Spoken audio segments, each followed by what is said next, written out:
Sam Riley, how naked can you have a man in a Disney film? Sam Riley is sitting in the one corner of an otherwise sunny hotel suite that the light hasn't been able to reach. I managed to find my way into the shadows, the 39-year-old says in a soft Yorkshire timbre, nodding to his on-screen affinity for the dark and the tortured. My grandfather never understood why I wasn't doing comedies. I'm not particularly tragic. I'm quite a positive person generally speaking, and I enjoy being daft. But the first time anyone saw me was in Control, and I think that stayed with people. It is true that it was Riley's uncanny turn as the suicidal Joy Division frontman Ian Curtis that made him a star, but similar dark energy has underpinned his roles in the 12 years since. He was the wide-eyed sociopath Pinky Brown in the 2010 rework of Brighton Rock, an aloof and haunted Mr. Darcy in Pride and Prejudice and Zombies, as well as the crown prince of self-destructive moodiness, Jack Kerouac, or at least his fictional alter ego Sal Paradise, in the 2012 adaptation of On the Road. I do have a sad-looking face as well. Riley confesses. It's something of a surprise then that Riley's most eye-catching role since Control has been as a bumbling, nefarious minion to Angelina Jolie in Disney's 2014 hit Maleficent. The sequel, Maleficent, Mistress of Evil, is released this week. I'm really happy to be in something people might actually watch at some point. Riley deadpans, a mischievous smile exposing a row of messy teeth. Playing Maleficent's loyal devotee Diaval, originally a raven called Diablo in Disney's 1959 animated classic Sleeping Beauty but transformed into a man for the live-action films, Riley is the franchise's secret weapon, the manic, groveling antidote to Jolie's deliciously vampy haughtiness. Jolie was instrumental in Riley's casting. She and former husband Brad Pitt were reportedly huge fans of his work in Control, though Riley explains that it still takes him by surprise when he finds himself on set, being silly alongside one of Hollywood's biggest names as she cackles beneath two enormous horns. I didn't think I was particularly Disney material, he says. And despite Jolie always introducing herself to co-workers as Angie, Riley still refers to her as Angelina in conversation. It's probably the northerner in me, he says, before breaking into a cartoonishly shrill version of his Yorkshire accent. I'm just waiting for someone to go, "Ooh, is it Anja now?" He says that of all the famous people he has worked with, Jolie is the one his friends and family are most fascinated by. That's mega stardom, isn't it? Being part of a blockbuster film, he says, took some getting used to, particularly when it came to decisions about his character. With Disney things, a lot of people have to tick off on certain aspects, he explains. I'm not in Johnny Depp's position where I can say, I think the Raven should be drunk.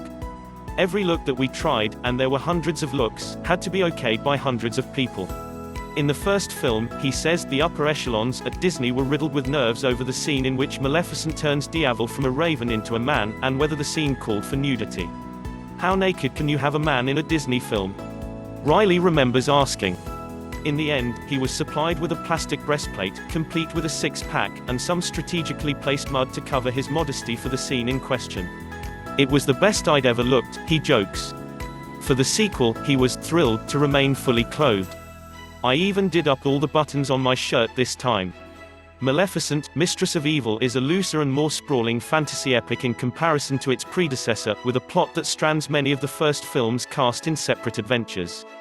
Aurora L. Fanning is engaged to be married to Prince Philip. Harris Dickinson, the shifty Queen Ingrid, franchise newcomer Michelle Pfeiffer, every bit Jolie's camp equal, is plotting a coup, while Maleficent is off delving into her ancestry, encountering a possible link to her past in the form of a warrior played by Chiwetel Ejiofor. Diaval has less to do than before, but Riley doesn't seem too bothered.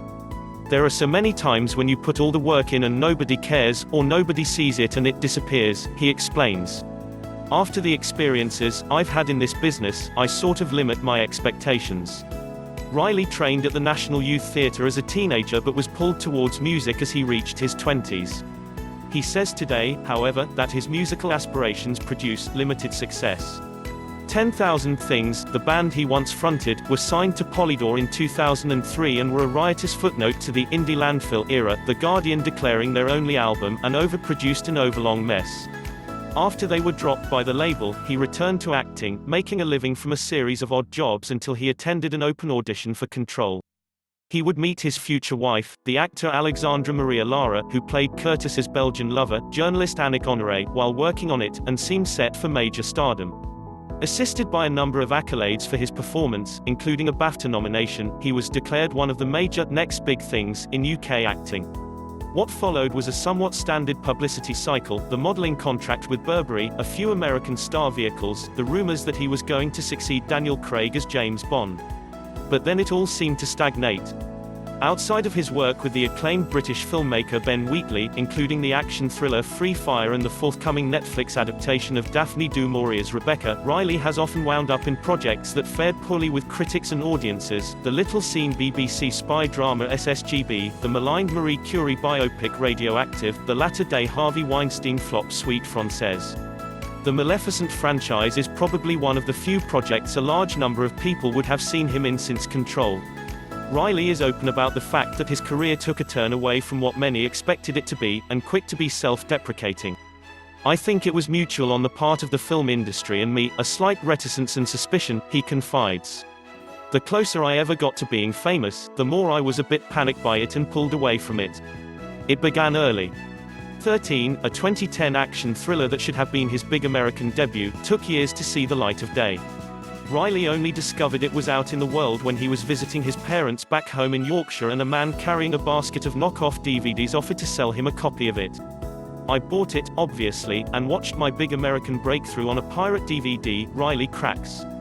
He still owns it. Even while filming on the road in 2010, alongside the likes of Kristen Stewart and Amy Adams, Riley felt out of place. He remembers a friend of Jack Kerouac visiting the set and embracing his co-star Garrett Hedlund with open arms, crying, "Oh my God, he's Neil Cassidy personified," only to react with vague horror when he learned that Kerouac was being played by, in his words, "an awful tall Brit." The film's director, Walter Salles, was in earshot at the time. "I'm not sure if that panicked him slightly," Riley says. He's not bitter, however.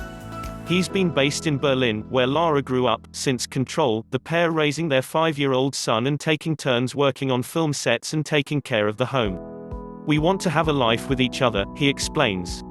"The most important thing to the two of us is that we are at home as much as we can be, and with our boy. And if Ian Curtis is the one thing he is ever remembered for, he's fine with it.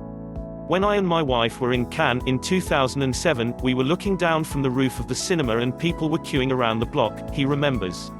"It wasn't really getting a single bad write-up, and I wasn't, either. There are actors who go their whole careers without a moment like that. Great actors. I'm thrilled that I had Control, and whether that could ever be reached again, it's unlikely, isn't it? You're only gonna get a role like that maybe 2 or 3 times in a career if you're lucky.